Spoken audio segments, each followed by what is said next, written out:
तो ये है आपका सेकेंड पार्ट। चलिए देखते हैं इसमें क्या है। क्वेश्चन नंबर 18 से मैं डिस्कस कर रहा हूँ।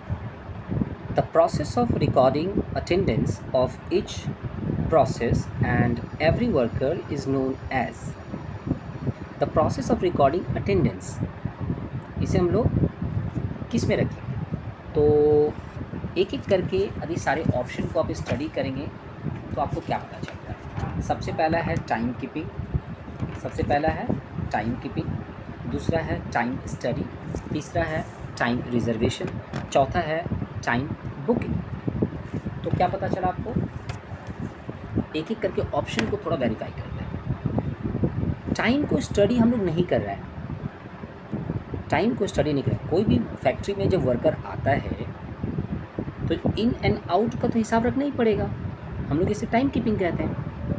उसके टाइम की स्टडी नहीं करेंगे, लेट आया, पहले चला गया, कम काम किया, ज़्यादा काम किया, ओवर टाइम किया, ऐसा कोई स्टडी थोड़ी ना करना है हम लोगों को। तो the process of recording attendance, केवल अटेंडेंस रिकॉर्ड करने के प्रोसेस की बात किया जा रहा है। तो यहाँ पे ऑप्शन नंबर बी नहीं हो सकता है। टाइम रिजर्वेशन क्या होता है? सोचिए, वर्किंग प्रोसेस में टाइम रिजर्वेशन क्या होगा? अलग अलग चीज़ के लिए कभी कभी टाइम क्या अलॉटेड होता है। यदि कोई फैक्ट्री में एक प्रोसेस में काम हो रहा है और यदि एक वर्कर यदि हट जाएगा तो फिर प्रोसेस बिगड़ जाएगा। इसलिए कभी कभी प्रोडक्शन प्रोसेस में कुछ ऐसे टाइम्स होते हैं जो रिज़र्व होते हैं, जैसे लंच टाइम हो सकता है, ब्रेक टाइम हो सकता है, या और भी कोई टाइम हो सकता है जो टाइम रिज़र्व होता है। मेंटेनेंस टाइम्स हो सकता है।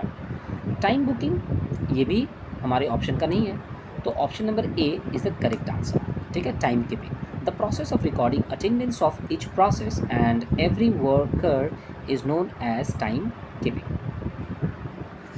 तो ये था आपका 18 नंबर। अब चलिए 19 नंबर पे, 19 number. The main function of the office is, office का मेन फंक्शन क्या होता है? और हम लोग बात कर रहे हैं कॉस्ट ऑफ लेबर का। तो मेन काम क्या होगा? ऑफिस जो है ना, एक वर्कर का टाइम को बहुत अच्छे से रिकॉर्ड करे, ये उसका ड्यूटी होता है। The main function of the office is time keeping, समय को सही तरीके से रिकॉर्ड करना। स्टडी करना हो सकता है, मोशन स्टडी भी हो सकता है, टाइम बुकिंग भी हो सकता है। लेकिन जो मेन वर्ड जो यहाँ पे आया है, ऑफिस का मेन काम होगा, पहले आप टाइम अच्छे से रिकॉर्ड करके रखो। क्यों? क्योंकि जब आपका टाइम ही अच्छे से नहीं रिकॉर्ड होगा तो टाइम स्टडी कैसे करोगे, मोशन स्टडी कैसे करोगे, टाइम बुकिंग कैसे करोगे? ये सब जो है ना, सारे ऑप्शन इसी पे डिपेंड कर रहे हैं, टाइम कीपिंग पे। इसलिए the main function of the office is time keeping. चलिए 20 number. The benefit derive from the motion study is, motion study से जो हमें बेनिफिट डिराइव होता है, वो क्या होना चाहिए? तो मोशन स्टडी से increase in efficiency of workers, तो पहले ही हो गया। अरे एक वर्कर जो है एक जगह पे रह के काम कर रहा है ना, और वो जब काम करता है तो उसे कितना मूवमेंट करना पड़ता है। अभी सारी चीज़ें उसको यदि हम उसके सामने ही सारा अरेंज कर दे तो, है ना, मान के चलिए एक वर्कर को जो है ना, जिन चीज़ों की ज़रूरत पड़ता है प्रोडक्शन करने के लिए, प्रोडक्शन प्रोसेस में उसे कितना मूव करना पड़ता है, यदि वो सारी मूवमेंट को यदि कम कर दिया जाए तो उसकी एफिशिएंसी बढ़ जाएगा काम करने का। समझिए कि ए पॉइंट से उसे कुछ मटेरियल लेने के लिए बी पॉइंट पे जाना पड़ता है और उसे आधा घंटा लेस होता है। यदि उसका ए पॉइंट पे ही यदि मटेरियल स्टोर बना दिया जाए तो आधा घंटा टाइम बच जाएगा। तो आप कह सकते हैं कि इंक्रीज़ इन एफिशिएंसी, वर्कर ना ज़्यादा काम करेगा। चलिए, तो option number A is the correct answer. और बाकी जो सिंप्लीफिकेशन ऑफ वर्क, हाँ, वर्क को भी सिंप्लीफाई किया जा सकता है। Both of the above benefits, ठीक है, तो both of the above benefits, simplification of work, काम को आसान बनाया जा सकता है। काम को आसान नहीं बनाया जा सकता माय डियर, काम को आसान नहीं बनाया जा सकता, समय बचाया जा सकता है। मोशन स्टडी में समय बचाया जा सकता है, सिंप्लीफिकेशन ऑफ वर्क नहीं होगा। आप ना काम को सिंप्लीफाई कैसे कर सकते हैं? काम तो वही रहेगा, लेकिन आप ना वर्कर के मूवमेंट से टाइम को बचा सकते हैं, इसलिए increase in efficiency of workers है। 20 का ए। बी नंबर में कंफ्यूज मत होइएगा। 21, labour cost can be divided into the following types. Labour cost को कितने भागों में डिवाइड कर सकते हैं? पता ही है, मैंने पहले भी डिस्कस कर रहा था, मैं आगे भी डिस्कस कर रहा था। चाहे लेबर हो, चाहे मटेरियल हो, चाहे एक्सपेंसेस हो, इसे फर्दर दो भागों में डिवाइड कर सकते हैं। Direct labour, indirect labour. Direct material, indirect material, direct expenses, indirect expenses. ये जो लेबर वर्ड है प्रोडक्शन प्रोसेस में हम लोग स्टडी करते हैं लेबर के बारे में, मटेरियल के बारे में, एक्सपेंसेस के बारे में, इसको फर्दर 2 भागों में डिवाइड करता है। तो 21 का आपका क्या होगा, 2 होगा। यदि आप इसको बगल में लिखना चाहते हैं तो direct labour cost, indirect labour cost आप लिख सकते हैं। Salary of the factory supervisor is example of indirect wages, क्योंकि सुपरवाइज़र प्रोडक्शन नहीं करता, वो केवल सुपरवाइज करता है। तो salary of the factory supervisor is the example of indirect wages. ठीक है, चलिए नेक्स्ट क्वेश्चन में। There are different specific method of determination of these types of cost. ठीक है, there are different specific methods of determination of this type of cost. तो direct wages निकालने का, indirect wages निकालने का, डायरेक्ट मटेरियल निकालने का और इनडायरेक्ट मटेरियल निकालने का, तो आप इसका आंसर क्या लिखेंगे, इनडायरेक्ट वेजेस जो होता है, इनडायरेक्ट वेजेस कैलकुलेट करने के डिफरेंट स्पेशल मेथड्स होते हैं। ठीक है, स्पेसिफिक मेथड होते हैं। तो ऑप्शन बी को टिक मारिए और आगे बढ़िए। 23 का B. 24 the system in which the use of unnecessary labour can be stop. Unnecessary labour को हम लोग यूज़ कर सकते हैं, अननेसेसरी लेबर को हम लोग क्या कर सकते हैं, स्टॉप कर सकते हैं, और ये मोशन स्टडी के द्वारा होता है। The system in which the uses of unnecessary labour can be stop, motion study के द्वारा आप इसे रोक सकते हैं। The study with the help of which the standard time of work is determined. The study with the help of which the standard time of work is determined. 25 number में, the study with the help of which the standard time of work is determined. तो standard time कैसे calculate करते हैं, time study से, ना motion study से, ना method study से, ना वर्क स्टडी से। तो आप कैसे कैलकुलेट करेंगे इसको, स्टैंडर्ड टाइम के लिए आपको टाइम स्टडी पे ध्यान देना होगा। यस, टाइम स्टडी पे ध्यान दे के ही आप ये बता सकते हैं कि एक्चुअल टाइम कितना था, स्टैंडर्ड टाइम कितना है। ठीक है, टाइम उसने कितना कंज्यूम किया, ये तो टाइम स्टडी जब आप करेंगे तो आपको पता चल जाएगा, आइडिया हो जाएगा कि स्टैंडर्ड टाइम कितना घंटा था, है ना, एक्चुअल टाइम कितना लगा। ठीक है, तो कितना टाइम उसने सेव किया या कितना ज़्यादा टाइम उसने लिया, वो एफिशिएंट है या इनएफिशिएंट है। इस प्रकार के आंसर अपना टाइम स्टडी को अच्छे से स्टडी कर लेंगे तो आपके पास ये आइडिया हो जाएगा। तो 25 का ए टाइम स्टडी। 25 का A, the person responsible for time keeping. The person responsible for time keeping is, वो इंसान जो टाइम कीपिंग के लिए रिस्पॉन्सिबल होता है। तो क्या आप टाइम कीपिंग करने के लिए क्या एक अलग से आपको अकाउंटेंट की ज़रूरत पड़ेगा? तो देखिए, ऑफिशियल पर्सन ही रिस्पॉन्सिबल होता है अटेंडेंस के लिए। जैसे सपोज़ आपने कोई सिक्योरिटी गार्ड रखा, वही एक सामने डायरी रखा हुआ रहेगा, जो वर्कर आएंगे उसको बोलेगा आप अटेंडेंस दो इन एंड आउट का। तो जो ऑफिशियल पर्सन होता है, ऑफिशियल रिस्पॉन्सिबल जो होता है, वो क्या होता है, अटेंडेंस करवा लेता है। ठीक है, कॉस्ट अकाउंटेंट, लेबर, फोरमैन, ये सब इसको पर्टिकुलरली इस काम के लिए नहीं रखा जाता है। जो ऑफिशियल्स होते हैं वही रिस्पॉन्सिबल होते हैं। चलिए 26 का हो गया सी। 27, तो हमारे पास में द आइडल टाइम क्या है, the idle time created for the discontinuations of production due to lockout in the factory, the reason thereof is। चलिए फिर से समझिए, वर्कर ने स्ट्राइक कर दिया। 27 का समझा रहा हूँ, 27 नंबर का समझा रहा हूँ कि आइडल टाइम इसलिए हुआ है क्योंकि वर्कर ने क्या किया है, वहाँ पे स्ट्राइक कर दिया है। अब आइडल टाइम क्रिएट हो गया, तो इसके लिए कौन रिस्पॉन्सिबल है? तो ऑप्शन थोड़ा ठीक से अरेंज नहीं हुआ है। ठीक है, तो देखिए इसमें एडमिनिस्ट्रेशन का दोष होता है। एडमिनिस्ट्रेशन ने सही से मैनेज करके नहीं रखा, इसलिए आज वर्कर जो है ना स्ट्राइक किया है। तो हम लोग यदि फैक्ट्री में वर्कर लोग यदि स्ट्राइक करते हैं तो एडमिनिस्ट्रेशन उसके लिए रिस्पॉन्सिबल होता है, क्योंकि उसने वर्कर के साथ में सही से डील नहीं किया। ठीक है, तो इस तरह से जो आइडल टाइम क्रिएट होता है वो एडमिनिस्ट्रेशन उसके लिए रिस्पॉन्सिबल होता है। तो चलिए नेक्स्ट स्लाइड में चलते हैं। इसका आंसर जो होगा वो बी होगा। ठीक है, क्योंकि ए में प्रोडक्शन होना चाहिए था, बी में एडमिनिस्ट्रेशन होना चाहिए था, सी में इकोनॉमिक्स होना चाहिए था, डी में नन ऑफ दीज होना चाहिए था। ठीक है, ए में प्रोडक्शन, बी में एडमिनिस्ट्रेशन, सी में इकोनॉमिक और डी में नन। चलिए आगे बढ़ते हैं। तो आंसर इसका एडमिनिस्ट्रेशन होगा, बी का।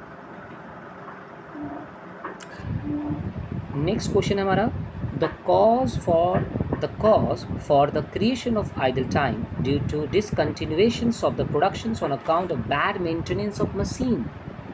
बैड मेंटेनेंस ऑफ मशीन, अरे मशीन ही ख़राब हो गया फैक्ट्री में, और वर्कर क्या करे, है ना। तो 28 का जो आंसर है वो आप क्या करेंगे? मुझे लग रहा है कि ये फैक्ट्री में एक एक्सीडेंटल कॉजेज़ है, फैक्ट्री का एक एक्सीडेंटल कॉजेज़ है, इसलिए प्रोडक्टिव कॉजेज़ है। प्रोडक्शन प्रोसेस में कभी कभी इस प्रकार का एक्सीडेंट हो जाता है या इंसिडेंट हो जाता है कि वर्कर को काम नहीं करना पड़ता है क्योंकि मशीन ख़राब हो गया। इसको हम लोग प्रोडक्शन कॉजेज़ में रखते हैं। प्रोडक्शन मेथड या प्रोडक्शन प्रोसेस में जो कुछ हम लोग टूल्स यूज़ करते हैं, ठीक है, उसके कारण यदि प्रोडक्शन बंद हो, मैंने प्रोडक्शन बंद है, आइडल टाइम है वर्कर का, तो प्रोडक्टिव कॉजेज़ में लेते हैं। Following is determined with the help of time study. Time study से हमें क्या पता चलता है? टाइम स्टडी से हमें क्या पता चलता है? तो चलिए देखते हैं पढ़ के क्या पता चलता है। सबसे पहला ऑप्शन है इसमें standard process of work. Time study से किस प्रोसेस से काम होता है ये कैसे पता चलेगा, है ना। स्टैंडर्ड प्रोसेस ऑफ वर्क, यदि आप टाइम स्टडी कर रहे हैं तो वो कौन सा मेथड फॉलो कर रहा था प्रोडक्शन करने के लिए, कैसे पता चलेगा? नहीं पता चलेगा। Option A is wrong. Standard time of the work, standard time of the work, and हाँ ये ऑप्शन करेक्ट है, B standard time of the work. यदि आप टाइम स्टडी करेंगे तो स्टैंडर्ड टाइम आपको पता चल जाएगा कि कितना टाइम अलॉटेड है। In time, out time mention होता है ऊपर में, उससे पता चल जाएगा।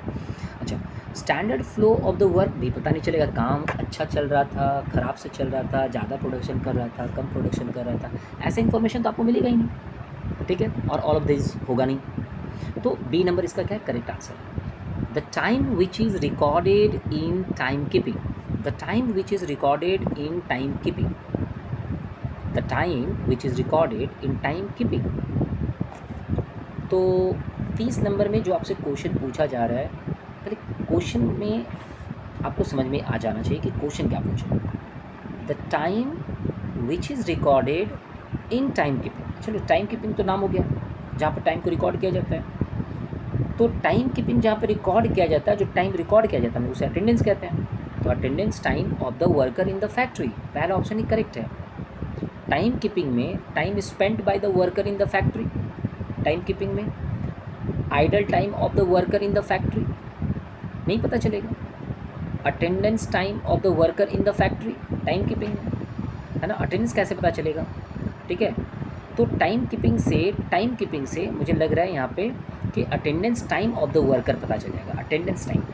चलिए 30 के बाद 30 का आंसर ए होगा। 31 में चलिए 30 के बाद 31, the time lost for reaching the place of work for the factory gate is known as.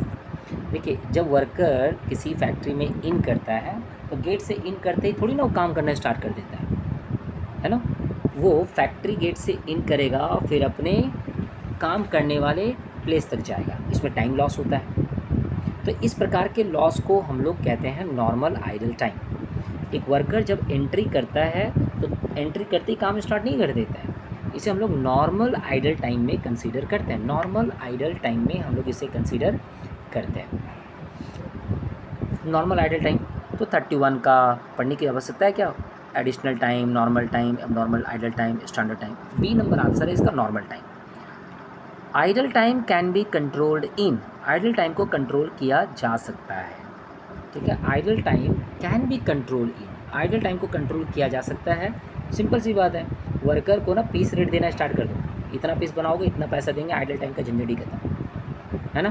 क्या लिखा है? Idle time can be control, idol time को कंट्रोल कर सकते हैं भाई, पीस रेट सिस्टम फॉलो करो ना, बस काम खत्म हो गया, है ना।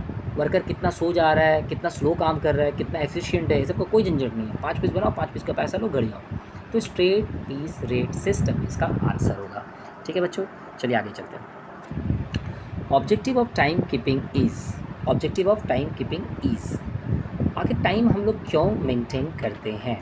Objective of time keeping is, हम लोग टाइम जो है, हम लोग ऑब्जेक्टिव ऑफ टाइम कीपिंग हमने किस उद्देश्य से करते हैं, तो इसके बारे में भी हम लोग बात करेंगे। शायद हमारे नोट्स में ये भी पॉइंट इंक्लूड मैंने किया है, जैसे वेजेस बिल प्रिपेयर करना, यस, ओवरहेड प्रिपेयर करना पहले डिस्कस किया हूँ, टाइम रखोगे ओवरहेड पता चलेगा डायरेक्ट इनडायरेक्ट कितना है, फिर करोगे, है ना, डिसिप्लिन कैसे फैक्ट्री में मेंटेन होगी, all of this above. Objective of time keeping का क्या ऑब्जेक्टिव है यहाँ से पता चल जा रहा है। 3 ऑब्जेक्टिव तो यहाँ पे पता चल गया बच्चों। आपको अलग से भी यदि ऐसे क्यू में पूछ दे कि ऑब्जेक्टिव ऑफ टाइम कीपिंग क्या है, तो यही तीनों ऑप्शन आप डाल देंगे, हो जाएगा। The time lost regular maintenance of machine in the factory is turn as, तो आप इसे क्या बोलेंगे, abnormal idle time, additional time, normal idle time, तो आप इसे क्या कंसीडर करेंगे। एक रूटीन प्रोसेस में यदि किसी मशीन का, ठीक है, ओवरवेलिंग या उसका मेंटेनेंस टाइम यदि है रूटीन टाइम में, मशीन ख़राब नहीं हुआ है लेकिन एक रूटीन टाइम है कि सपोज सप्ताह में एक दिन 1 घंटे के लिए मशीन जो है ना बंद रहेगा प्रोडक्शन प्रोसेस, क्योंकि उस समय में मेंटेनेंस वाले लोग आएंगे, रेगुलर चेक करके जाएंगे, तो ये एक नॉर्मल आइडल टाइम का पार्ट होगा। नॉर्मल आइडल टाइम, मशीन ख़राब हुआ मैंने ऐसा नहीं बोला, 1 महीने में ही भले फैक्ट्री में ये टाइम फिक्स किया गया कि 1 महीने में ही वर्कर लोग को 1 घंटे के लिए काम नहीं करना होगा, क्योंकि मशीन का यहाँ पे एक चेकअप होगा, रूटीन चेकअप होगा, ठीक है। तो नॉर्मल आइडल टाइम में हम लोग इसको कंसीडर करते हैं। चलिए 34 का C, 35 in a week of 48 hours the entry and exit time of the worker to and fro factory is determined at 46 hours if the worker spent 43 hours in the different jobs in that week, idle time will be, देखिए normal तो हम लोग को पता ही है 48 hours होगा, normal हम लोग को पता है कि स्टैंडर्ड 8 6 46 आवर जो ही वो अपना टाइम दे पाता है। क्यों? क्योंकि टू एंड फ्रो इधर उधर जाने में उसका टाइम बर्बाद हो जाता है। मोशन स्टडी करेंगे पता चलेगा ना कि सपोज़ उसे जो है कैंटीन जाना है, 10-15 मिनट कैंटीन में चला गया, ठीक है, या सपोज़ उसको मटेरियल लेके आना है, तो ये सब में टाइम स्पेंड होता है कभी कभी। तो इस तरह के प्रॉब्लम हो सकते हैं, ट्रांसपोर्टेशन में कहीं पे टाइम बर्बाद हो गया, लेकिन 46 आवर्स उसने अपना टाइम जो है ना काम करने में लगाया, जबकि 43 आवर्स ही यूटिलाइज हुआ जॉब में, है ना, बाकी तो हुआ ही नहीं। तो आप कह सकते हैं कि 3 घंटे का आइडल टाइम था, 3 घंटे का आइडल। अब आइडल टाइम क्यों था, किस किस कारण से होता है, उसमें भी नहीं जाना है हम लोगों को, लेकिन हमको पता है कि वो 46 आवर टाइम्स दिया उसने, लेकिन क्या है ना, काम में दिया, लेकिन 43 घंटा ही काम किया उसने, इसका मतलब है कि 3 घंटे का आइडल टाइम हो गया। तो option B is the correct answer. अब सिंपल सा क्वेश्चन है 36, देखिए efficiency level of a worker is 80%। जब पहले ही बोल दिया कि वो वर्कर ना 100% पे काम नहीं करता है, 80% पे काम करता है, तो उसकी एफिशिएंसी क्या होगी? अरे स्टैंडर्ड टाइम से कम होगा भाई। Efficiency level of the worker is 80%। जब 80% 100% है ही नहीं, यदि 100% होता तो स्टैंडर्ड टाइम के बराबर हो जाता। 60 आवर्स में काम करना था, 60 आवर्स में उसने काम फिनिश किया। 60 आवर्स उसको काम करने के लिए दिया गया था स्टैंडर्ड टाइम, उसने 60 आवर्स जो है 60 आवर्स में से माने 60 आवर्स जो है से यदि कुछ समय बचा लेता तो हम उसे क्या बोलते हैं? एफिशिएंट बोलते हैं। लेकिन उसका एफिशिएंसी लेवल जो है ना 80% ही है, 100% तो दे ही नहीं पा रहा है वो। तो हम लोग यहाँ पे आंसर लिखेंगे less than standard, less than standard. इसका आंसर क्या होगा? Less than standard. Standard time से कम है उसकी एफिशिएंसी। कॉस्ट ऑफ लेबर और वेजेस चैप्टर से ये अंतिम एमसीक्यू मैं आपसे डिस्कस कर रहा हूँ। Objective of time booking is, ठीक है, objective of time booking is evaluate performance of workers, determine idle time and proper utilization of time, proper utilization of time. तो ये ऑब्जेक्टिव है, ठीक है। आपके पास यदि एक वर्कर का प्रॉपर टाइम कीपिंग यदि नहीं होगा तो वर्कर जो है ना अपने समय को प्रॉपरली यूटिलाइज़ करता है कि नहीं, आप कैसे बोलेंगे? ये बोलने के लिए आपके पास क्या चाहिए? प्रॉपर टाइम कीपिंग चाहिए। आइडल टाइम कितना हुआ यदि जानना है तो भी आपके पास टाइम कीपिंग चाहिए। इवैल्यूएट परफॉर्मेंस करना है तो वर्कर एफिशिएंट है या इनएफिशिएंट है यदि जानना है तो क्या करना होगा? सेम चीज़ आपको टाइम कीपिंग करना होगा। तो चलिए टाइम बुकिंग जो है इससे हमको ये पता चलता है ऑल ऑफ दी अबव। तो आपके स्क्रीन पे मेरा डिटेल्स भी आ रहा होगा। मैं दीपक सर 95 ग्राम में क्लास लेता हूँ। नियर सांझा चूल्हा हमारा कोचिंग सेंटर है। जो लोग इंटरेस्टेड होंगे वो मुझे कॉल कर सकते हैं। कोलकाता 100 के पास हमारा कोचिंग सेंटर है। ऑफलाइन क्लासेस मैं देता हूँ बच्चों को। चलिए आगे बढ़। हमारा वीडियो अभी आप लोग के लिए इन्फॉर्मेटिव रहा है तो इसे सब्सक्राइब कर ले, अपने दोस्तों में शेयर कर दें। Thank you.